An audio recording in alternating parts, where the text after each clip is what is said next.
Hello, everyone. Welcome to week 7. So you have survived 6 weeks on your low-calorie diet. So take a moment to congratulate yourself.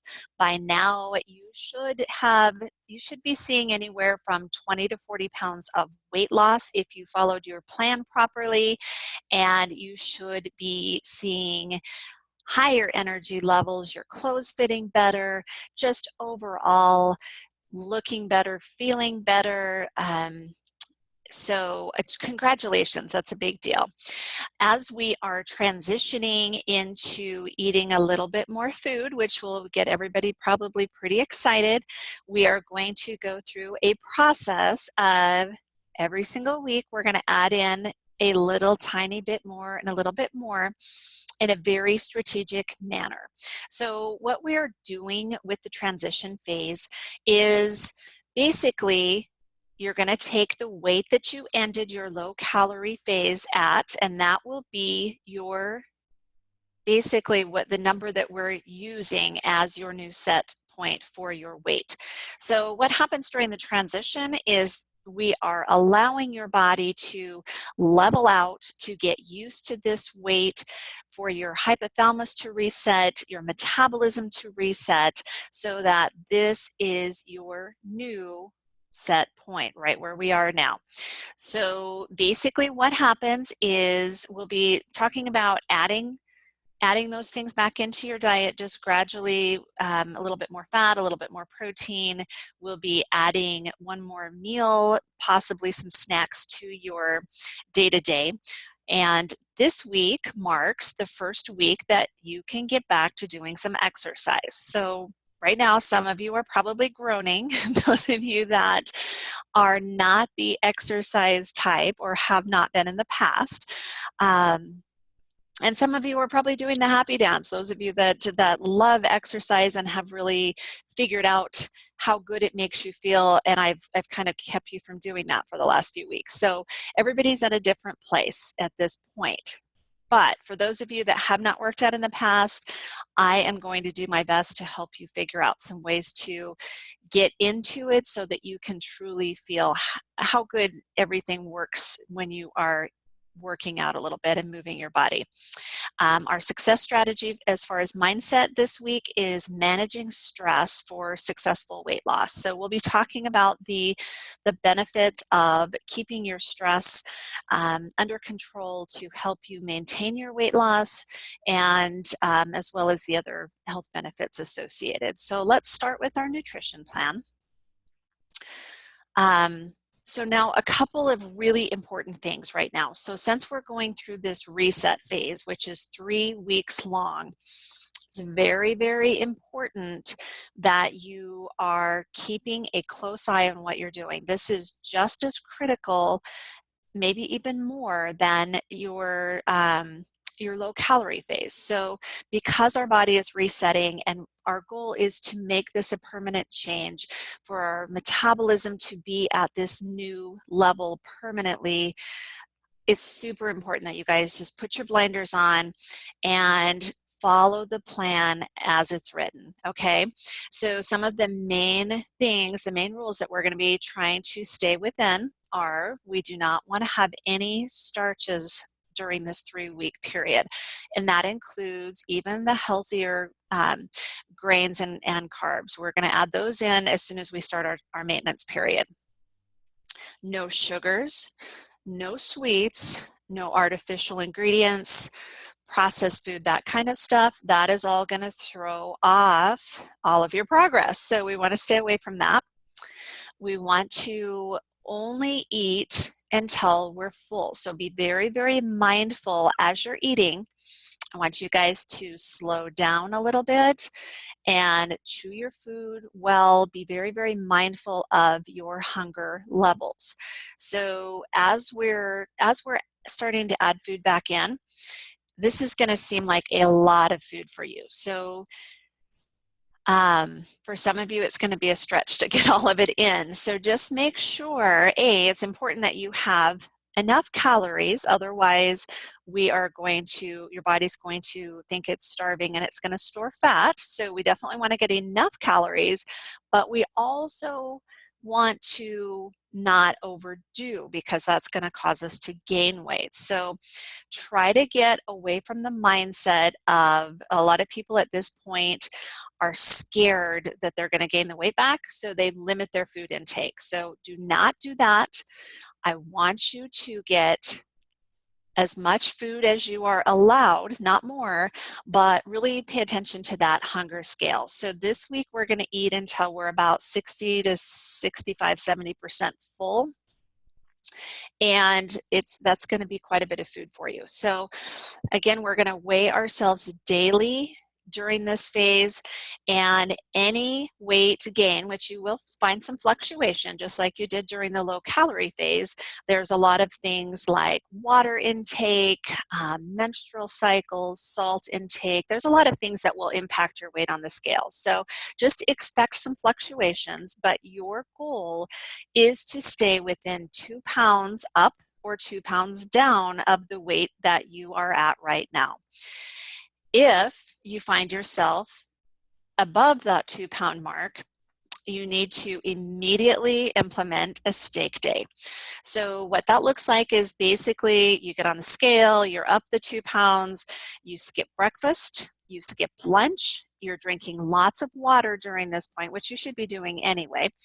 And then for dinner, you're going to have a large, lean cut of steak, so about 6 ounces. And you're also allowed an apple or a raw tomato, one of the two. So nothing else, lots of water, steak for dinner. And the next day on the scale, you should be right back down to your new set point. Okay, so this is going to bum you guys out a little bit, but if you have to implement a steak day, I need you to reset your 21 days of transition. It's very, very important that we are able to maintain your weight at this point. So if you have to do a steak day, start the clock over, do 21 days within that 2 pound range, and then move on to your transition. So do not move on unless you've had a solid 3 weeks at the same weight, okay? So let's talk a little bit about what the actual food plan looks like. So we're going to add in breakfast at this point. So I want you all eating breakfast, lunch, and dinner.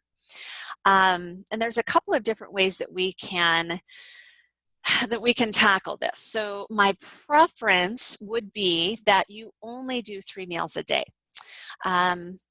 Basically, every time you put food in your mouth, you are triggering your body to, it's affecting your blood sugar levels. So every time food goes in, your body's having to produce insulin, and when there's insulin present, your fat burning stops. So give your body a chance to utilize what you're giving it for fuel.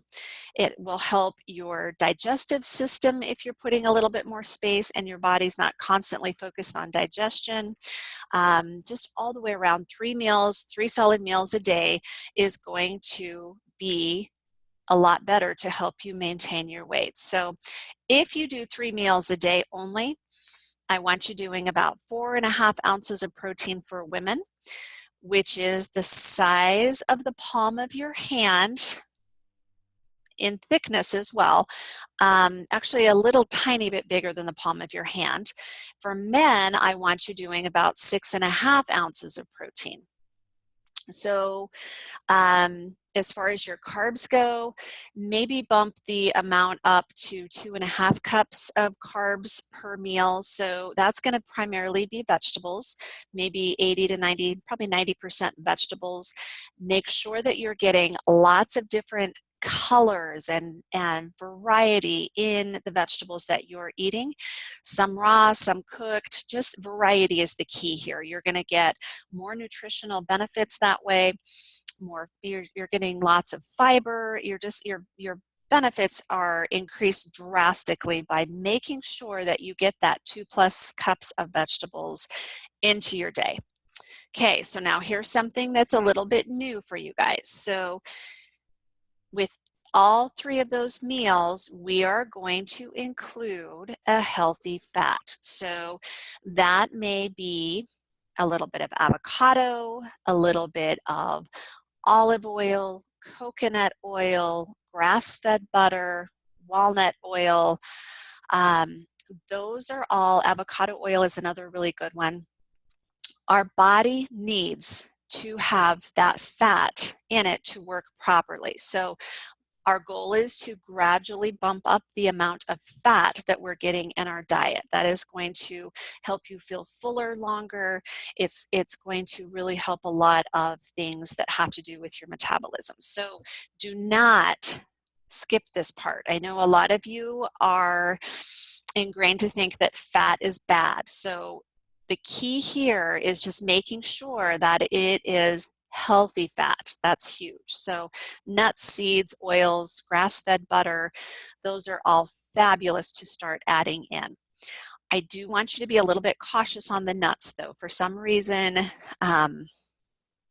those can throw some people off. So might be better to hold off on nuts altogether and just focus on the healthy oils and the grass-fed butter at this point. Now you can cook with it, you can add it to your salad dressings, you can put it on after you've cooked, you're just sprinkle with a little bit of olive oil or a little bit of grass-fed butter. You can put it on at any point, just make sure that you're getting it with each meal. For those of you that need to add some snacks into your day, and again, I prefer if you don't, but if you do need to, I want you to drop back to the amounts of protein that are on this list. So 4 ounces for women, 6 ounces for men, and add once or twice a day in between breakfast and lunch or lunch and dinner, 1 ounce of protein, which is about the size of a string cheese or maybe a little bit bigger than the size of your finger. But make sure that you pair it with either a cup of vegetables, or maybe this is a good time to throw in your fruit for the day. So just make sure that you're combining those two for your snacks, okay? Again, try not to. You're gonna see better results without adding a snack, but some people just get hungry quicker in between their meals. And so it's totally fine. It's part of the protocol, but your body definitely will work better without doing the snacks. Just increase your fat amounts so that your body, so you have that, that fullness, feelings of fullness. Make sure too that you're not getting more than 2 fruit servings a day.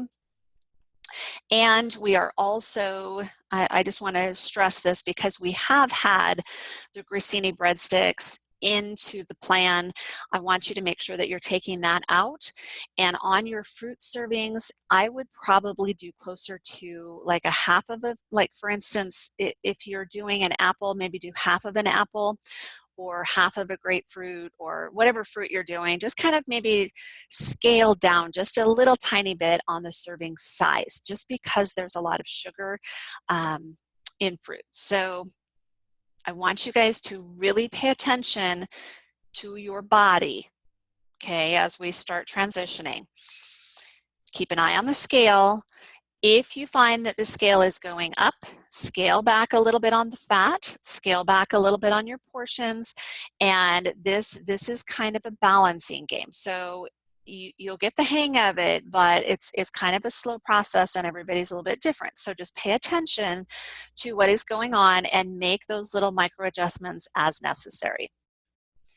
So let's talk a little bit about the best fruits and vegetables. Our goal is always to eat based on the glycemic index. So that is the food items that have the lowest levels of sugar in them.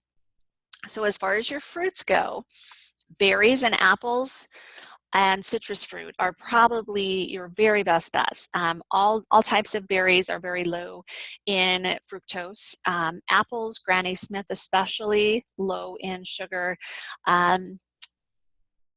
I definitely want you guys to keep doing your lemons, Oranges, grapefruits, those are really good. And then you can also add in a few apricots, peaches, plums, nectarines. Those types of things are also low on the glycemic index, so they are totally fine right now. On your vegetables, any non-starchy vegetable is fabulous. I want you guys to continue, and hopefully you've gotten kind of used to adding more vegetables into your diet. There's so much health benefit to that. There's so many nutrients, and the extra fiber will help you feel fuller longer and help with digestion. So try to maintain that as part of your lifestyle. So lots of green leafy vegetables, all of the vegetables that are, I mean, pretty much anything is fair game, but there's a couple that I want you to do in moderation. So that is going to be your sweet peas, your beets, your carrots, and your corn. Those are all high in sugar. So definitely moderation there, but pretty much everything else is fair game. So get a variety in there. Every day, just really try some new things. This is a great opportunity for you to go to the produce stand or your produce section of your grocery store. Play around with some new stuff that you don't even know what it is. It's a great way to introduce new things into your diet. And just remember that the darker and more vivid the color, typically the more nutrient content it has. So make sure that you are filling up on lots of vegetables. Water. Okay. Basically, by now, you should be getting 80 ounces at a minimum in your diet. So we've been doing this for long enough that you should have really be kind of making this a habit at this point. Getting up, drinking your hot lemon water first thing in the morning. This should be a habit. This should just be part of your daily routine. Getting in, a couple bottles of water in the morning before lunch, a couple more before dinner. This should all be habit for you at this point. But if you need to continue to track, do it. There's some great apps out there that really help you make sure you're on it. And then also, you're going to be logging on your food journal, so keep tracking on that as well. Sometimes I think there's a lot of just having that accountability of writing things down definitely helps us stay on target. Okay, so the dreaded exercise. Just so you guys know, there's a lot of you out there that have never exercised because in your mind you think that A, it's too hard, B, you are intimidated to go to the gym because maybe your self-confidence isn't where it should be, or you don't know what to do. Or you just have not done it, so you're a little bit nervous about it. So first of all, I want to make sure that you realize that you can get in a workout at home. You can go for a walk. There's so many different things that you can do. You don't have to go to the gym. And really, just getting out and exploring some new things, maybe taking a water aerobics class or taking some classes at one of your gyms. I think that you'll find if you get your head wrapped around it right and you have an open mind, you should be able to find a couple of things that you really enjoy doing. So grab a workout partner. That accountability is huge. And go explore some new things. This is a time for you to really make some serious changes. And the more exercise you do, you'll find that you feel better, your moods are more stable, it's easier for you to maintain your weight. There's just so much health benefit to getting out and moving and getting more active. So those of you that are doing the happy dance right now because you can finally add exercise back into your diet or into your day, I have a specific style of training that I want you all to focus on, and I think you're really going to like it. You don't have to spend 2 hours a day in the gym. So I've got a really short and sweet method of training that is going to get you so much benefit that you'll be blown away. So literally, everybody has 10, 15, 20 minutes couple of times a week to do this. There literally are no excuses. I don't care what kind of physical condition you're in, what your schedule looks like. I promise you have time for 10 minutes of exercise, and we can do it in a way that you will be able to do it. And once you get into the groove, you will start feeling so good. You're not going to want to miss it. So it does get easier. So the type of training we're going to be doing is called high intensity interval training, or burst training. And I'm going to have you guys focus on 2 to 3 times this week of doing these exercises, or really 10 to 15 minutes. Okay, so here's what this looks like. Burst training basically just means it has to do with your intensity level. It can be any exercise. It can be sit-ups, push-ups, jumping jacks, mountain climbers, burpees. It can be walking, running, elliptical, treadmill, outside, hiking. It really does not matter what the exercise is. It is just about the intensity level. So what happens is you do 30 to 45 seconds all out exertion. So your goal is to elevate your heart rate for about 30 to 45 seconds. And while you're doing this, you should not be able to carry on a normal conversation. Then after you hit that 30 to 45 seconds, as long as you can go, you're going to back it off, and you are going to rest for 45 to 60 seconds, where your heart rate will then come down. And then you're going to, as soon as your heart rate gets down and you're able to have a conversation again, then you kick it back up 30 to 45 seconds, get your heart rate back up. So I want you guys to focus on doing this from 10 to 15 minutes this week, 2 to 3 times. Put it on your schedule, block it out, and do the exercise. Okay? So I want to talk a little bit about what is happening to your body when you're doing this style of training.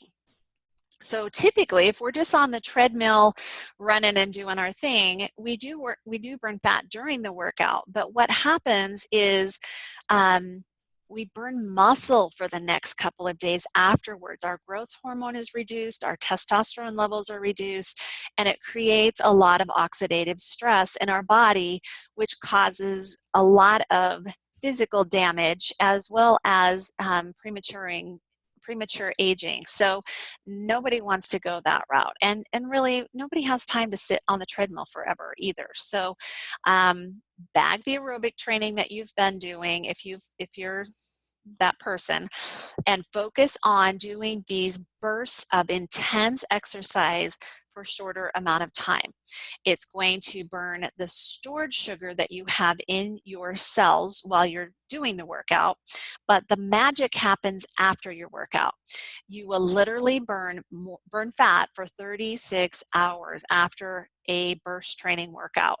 Your growth hormone is increased, your testosterone levels increase, there's less oxidative stress on our body, so we can slow that aging clock down and still get all the health benefits in a shorter amount of time. So there is no downside.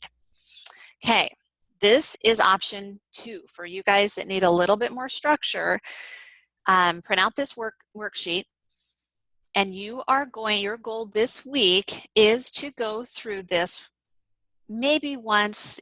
If you're not the workout type, try to get through it one time. If you find that you cannot do any of the, if you can't do the number of reps that it recommends or the length of time, I want you guys to modify it a little bit. So maybe you can't do 50 jumping jacks right now. So start where you are. If you can do 20, great. If you can do 30 the next time you do the workout, just try to build each time and compete with yourself a little bit. If you're writing down, which there's a spot to track on the bottom of this workout, if you're writing down each time, I want you to pull that out and make sure that you get a few more in than you did last time, or a little bit longer on some of these that are time-based. If you physically cannot do some of these exercises, swap it out for a different exercise. That's totally fine. If you need to modify how you do the exercise. So for instance, if you can't do a squat, maybe you have a physical injury or your balance isn't very good, you can always grab a hold of a chair and do your squats holding the chair. If you can't do a regular push-up, drop down on your knees and do a push-up on your knees. So just modify anything that you need to make it safe for you and do the best you can. Your goal is just to improve the next time. Okay, so you'll go through all of these exercises. It literally should take you 6, 7, 8 minutes. 10 minutes at the very most if you have to stop and rest in between. But your goal is to keep your heart rate elevated. So if you can go all the way through without resting, that's what I want you to do, okay? If you already are in pretty decent shape, feel free to go through several times. It's totally up to you. You're going to get more benefit the longer you go, but I don't want you to exceed on the maximum 20 to 25 minutes. So focus on about 10 minutes of exercise for those of you that are not currently working out, and you will do fine. Okay, I also want you either getting out and walking on a treadmill, stretching, or doing some kind of yoga a couple of times this week. So they are going to be good for the emotional and mental side of things. It's great. Yoga and stretching are phenomenal. Everybody should be stretching every day. Walking is really good for stress. So there's a lot of great benefits to doing those a couple times a week. Now, if you want to, you can do it every single day, and that is perfect. I would really prefer you do that. But for those of you that are just starting out, focus on 3 days of strength training, 2 times of doing the other, and you will be good to go. Now, again, make sure you are tracking this. You can also utilize the Facebook page and post your results there. Like if you made it through once and you did all the exercises, throw that out there. We all want to help you celebrate and we want to support you, and that is a fun way to have just a little bit more accountability. Okay? So when you're doing the burst training, I want you guys to, so you can either kind of do the little bit looser method of just going based on your exertion levels and whether or not you can hold a conversation. Or if you want to get technical, you can figure out what your range is by taking and figuring out what your max heart rate is. So you're going to take 220 minus your age. That is going to be your maximum heart rate, okay? And your recovery rate, you just take the max heart rate times 0.65. That is going to be your recovery rate. So you should have a range on there so that you can go 30 to 45 seconds or till you hit your maximum heart rate, and then you drop it down to where you can have a conversation and your heart rate is lower, or you can go down to your recovery heart rate if you are wearing a heart rate monitor or a Fitbit or something like that. So, or if you're on a treadmill that tracks that. A lot of times when I'm running on the treadmill, I will look at the clock or the time, and I will go for my 45 seconds or 60 seconds, whatever I'm doing, and then I will jump off. I'll put my hands on the heart rate sensors, and I will wait until I get down to my recovery range, and then I'll jump back on and go again. So you guys can decide whether you want to do that kind of a little bit more technical, or whether you want to just go a little bit looser and base it on how you feel. Okay? So this week's class for our mindset is going to be all about stress and how it contributes to weight gain. So this is a big deal, you guys. Most of us live in such a fast-paced world. There's so many demands, so much pressure. It is very easy to live in a chronic state of stress. And when you have stress going on, your cortisol levels are increased, you're not sleeping as well, you're definitely shooting yourself in the foot when it comes to weight loss and maintaining your weight loss. So This class will give you some tips and some techniques on how to reduce your stress levels and really how to stay on top of that. That's a big thing that I want you guys working on every single day. And so watch the video. There's a short exercise at the end, and feel free to share your ahas, share your results on the Facebook page with your stress lesson. I think you'll find that extra support will be good, and you guys will come up with some new ways of doing things that maybe will spur someone else to be able to work through some of their stressful situations. So do not miss this one. This is a big one. All right. You guys have a great week and good luck. Let me know if you need any help or if you have questions. Take care.